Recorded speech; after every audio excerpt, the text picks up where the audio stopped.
Assalamualaikum warahmatullahi wabarakatuh. Perkenalkan, nama saya Marajuki Pulungan dengan NIM 1916010008. Di sini saya akan menyampaikan materi tentang fintech syariah. Fintech syariah. Definisi fintech syariah adalah layanan keuangan yang mana penawaran dan penggunaannya berdasarkan mekanisme berbasis syariah. Setiap transaksi yang melalui fintech tidak lepas dari prinsip-prinsip bisnis syariah, yakni berlandaskan kepada ekonomi syariah, yaitu ketuhanan, keadilan, kenabian, pemerintahan, dan hasil. Selanjutnya, dasar hukum fintech syariah di Indonesia.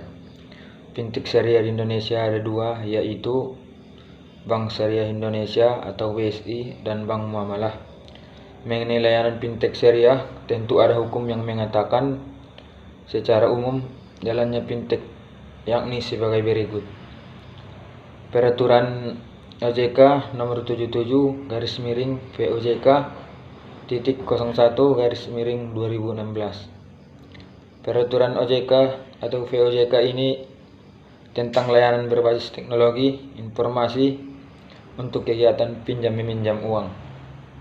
Pasal 1 ayat 3 menerangkan bahwa layanan berbasis teknologi informasi kegiatan pinjam meminjam uang merupakan layanan untuk mempertemukan antara penerima pinjaman dan pemberi pinjaman.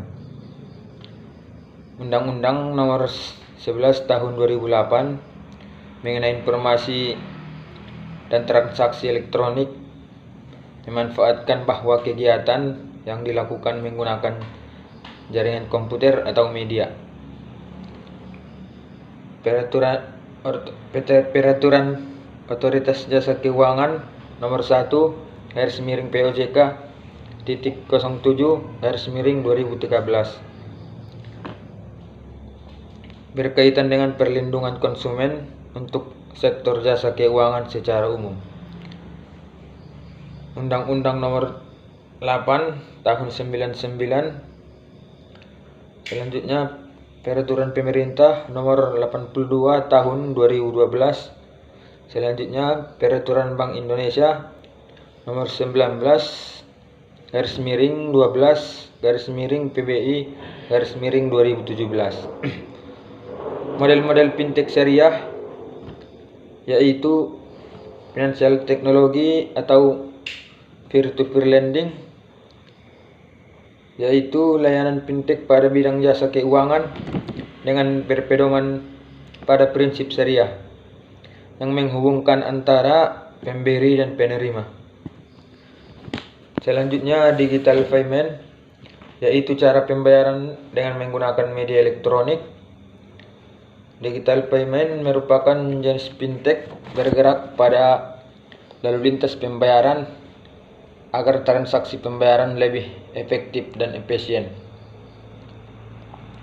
Selanjutnya, manfaat fintech syariah ada 5, yaitu membantu para pelaku UMKM, menghindari adanya riba, memberikan keuntungan banyak pihak, prosesnya mudah. Yang terakhir, fintech syariah lebih aman. Materi selanjutnya ialah mekanisme kerja fintech syariah. Yang pertama, kajian fintech syariah, pinjaman modal dan pembayaran.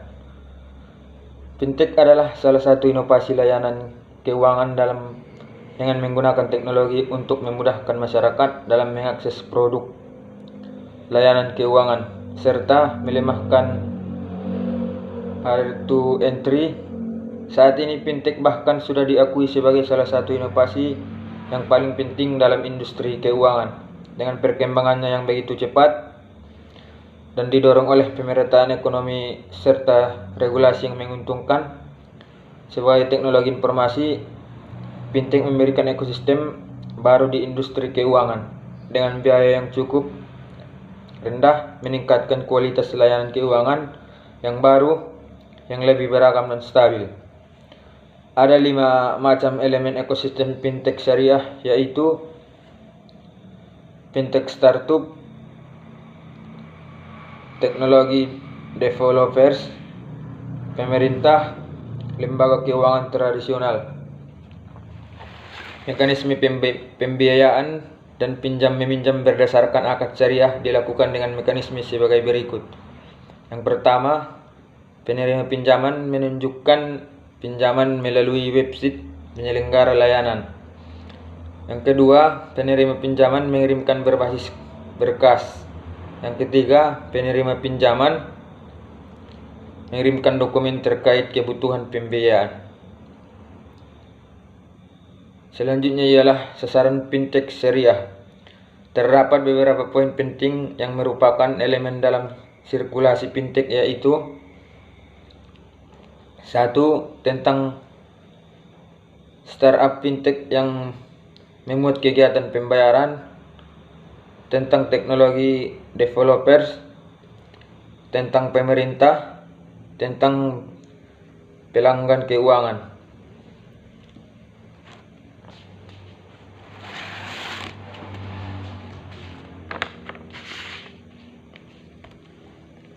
Selanjutnya, transaksi berbasis fintech syariah. Jenis perjanjian pada fintech syariah ada 3, yaitu mudorobah, musyarakah, murabahah. Materi selanjutnya ialah prospek fintech syariah di Indonesia. Kondisi global dan nasional. Akibat perkembangan teknologi yang semakin meningkat setiap tahunnya, sekarang ini teknologi yang sangat erat kaitannya dengan internet sebagai akses utamanya. Berikut adalah kondisi global dan nasional pada fintech syariah. Kondisi global industri fintech mempunyai 2 badan pengawas utama pembuat standar, yaitu Accounting and Auditing for Islamic Financial Institution yang berdiri pada tahun 1990, yang berfungsi sebagai standar akuntansi dan audit syariah, serta Islamic Financial Service Board atau IFSB yang berdiri pada tahun 2002, yang berfungsi sebagai standar pengaturan pengawasan. Saat ini sudah banyak pemain fintech syariah di berbagai negara, diantaranya yaitu Malaysia, Inggris, dan Singapura. Malaysia merupakan dapat juga disebut negara teladan.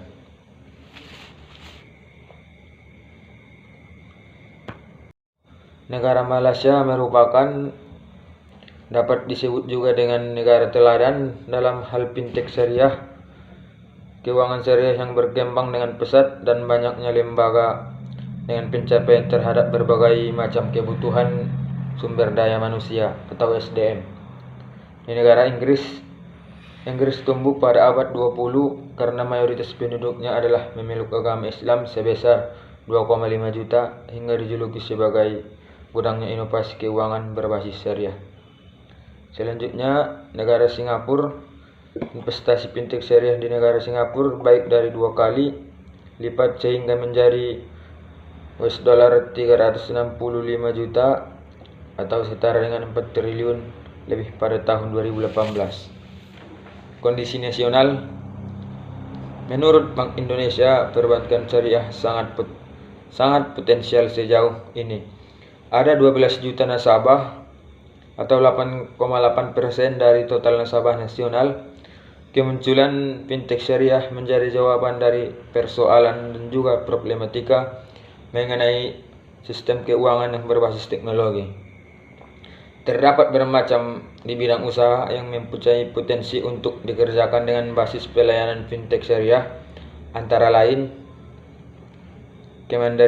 kemandirian pesantren yang berbasis teknologi pada bidang usahanya, yaitu wisata halal.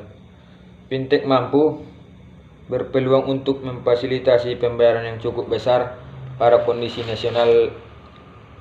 Bank Indonesia juga sangat mendukung fintech syariah karena dapat meningkatkan daya saing keuangan syariah melalui peningkatan efisiensi dan kecepatan layanan.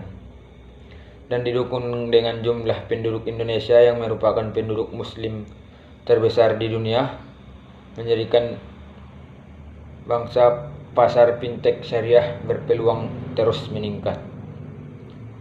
Selanjutnya, perizinan fintech syariah. Perkembangan fintech mendorong tercapainya 3 poin.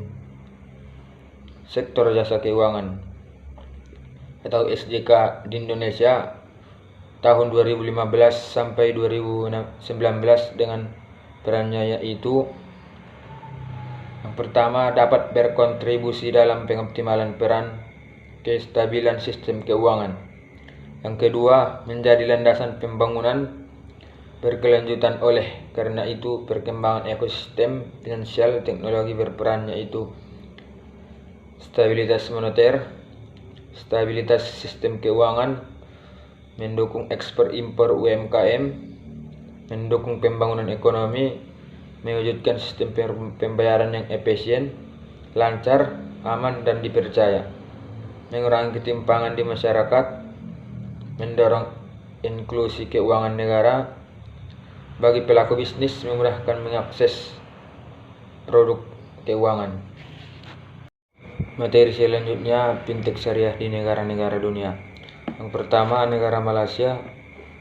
Tahun 1996 berdiri Multimedia Development Corporation atau MDCC untuk mengawasi pengembangan multimedia software koridor atau MSC. Dengan fokus MSC menciptakan platform yang ideal dan kondusif untuk memelihara di sektor TIC untuk bisnis kelas dunia. Tahun 2010 Oktober, MDCC diberikan tugas tambahan yaitu mengembangkan cetak biru digital ekonomi yang memanfaatkan peluang besar yang diciptakan oleh dunia tahun 2015. Integrasi fintech dalam modal bisnis ditandai dengan adanya peluncuran platform akun investasi atau IAV. Selanjutnya, negara Uni Emirat Arab. Fintech yang ada di UEA diberi nama Smart Series, khususnya di Dubai, yang mana Smart Series ini sebuah gagasan yang tujuannya untuk meningkatkan efisiensi dari penggunaan sumber daya alam dan memberikan fasilitas pelayanan publik dalam kota. Selanjutnya, Saudi Arabia. Populasi penduduk 33 juta dan setengahnya berusia di bawah 24 tahun. Pengguna internet 91% dan berlangganan seluler sebanyak 171%. Perkembangan fintech di Arab Saudi dimulai sejak tahun 2016 dengan menerbitkan Otoritas Moneter Arab Saudi atau sama dan Otoritas Pasar Modal dalam bidang pembayaran. Bank dan fintech di Saudi melakukan kerjasama mengembangkan inovasi kerjasama, studi kekayaan, blockchain, inovasi teknologi. Selanjutnya, negara Pakistan. Negara yang menerima fintech di Pakistan seperti Lahore, Karachi, dan Islamabad. Salah satu contoh branches banking dan mobile banking. Yang pertama, ragam fintech. Yang kedua, perkembangan fintech. Yang ketiga, peraturan fintech. Selanjutnya, negara Brunei Darussalam. Sistem perbankan Brunei menganut 2 banking system, yaitu sistem perbankan ganda yang terdiri dari bank syariah dan konvensional. Populasi 0,42 juta, Brunei memegang posisi kuat pada tahun 2020. Keuangan Islam mencapai 50% dari sektor keuangan Brunei. Pemerintah kemudian memasukkan pengembangan fintech sebagai bagian dari Brunei Wawasan 2035. Sektor keuangan Brunei merilis cetak biru 2016 sampai 2025 pada awal 2016. Di Brunei, fintech dipandu oleh pedoman Noptu garis miring 6.1 garis miring 2017 garis miring 1. Fenomen Chatbot regulasi fintech yang berada di bawah pengawasan Authority Monetary Brunei Darussalam. Selanjutnya, negara Turki. Perkembangan fintech Turki dimulai pada tahun 2012 dengan pertumbuhan yang berkembang pesat tahun 2016. Negara Turki memiliki penduduk di bawah 41% pengguna seluler, mengalami penumbuhan tertinggi yaitu 95%, dengan tingkat pengguna internet 61%. Pada tingkat ukuran pasar fintech di Turki keseluruhan mencapai lebih dari 200 perusahaan dan startup fintech, mencakup 27 teratas diantaranya adalah segmen pembayaran fintech dalam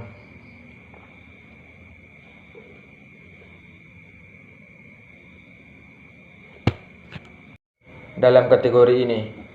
Fintech Istanbul, Turki, yang didukung oleh otoritas pengatur pusat kartu antar bank, membuka finansial teknologi di Turki ke dunia internasional, diantaranya dengan menjalin mitra kerja dengan 6 organisasi internasional. Selanjutnya, negara India. Perkembangan fintech di India mulai pada abad ke-21. Menurut indeks AI Fintech Adoption 2017, Indra mendapatkan peringkat kedua setelah Cina, yaitu sebanyak 52%, yang mencakup 20 pasar dengan layanan yakni uang transfer dan pembayaran, financial planning, tabungan dan investasi, pinjaman dan asuransi. Materi selanjutnya yaitu perizinan dan persetujuan fintech. Pada akhirnya seluruh perusahaan fintech harus melalui tahapan agar bisa beroperasi di Indonesia. Tahap-tahapan tersebutlah yang membuat fintech menjadi legal.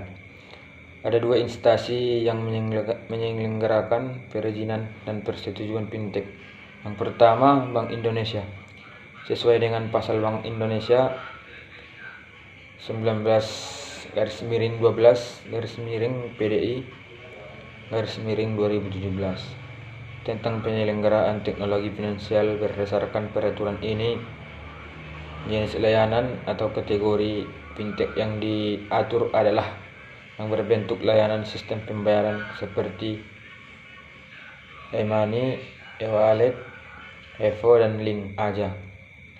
Yang kedua, OJK. Sesuai dengan Otoritas Jasa Keuangan berdasarkan nomor 13/VOJK-02/2018 tentang inovasi keuangan digital atau IKD di sektor jasa keuangan, maka dari itu yang diatur perizinannya OJK adalah di jenis crowdfunding, PTV lending, pengelolaan investasi dan lainnya. Regulatory sandbox. 1. Uji coba terbatas yang aman untuk menguji penyelenggara fintech beserta produk layanan teknologi dan model bisnisnya atau VLTM. Pasal 1.4 PBI/2017. Tujuannya untuk mendorong laju inovasi yang dilakukan penyelenggara fintech yang menerapkan prinsip perlindungan konsumen serta manajemen risiko dan kehati-hatian. Jangka waktu untuk Bank Indonesia dan jangka waktu uji cobanya paling lama maksimal 6 bulan, namun untuk hal-hal yang tertentu dapat diperpanjang 1 kali, paling lama 6 bulan. Sedangkan waktu yang diterapkan OJK paling lama maksimal 1 tahun. Mungkin cukup sekian yang bisa saya sampaikan. Kalau ada kata-kata yang salah, saya mohon maaf. Saya sudahi dengan salam. Assalamualaikum warahmatullahi wabarakatuh.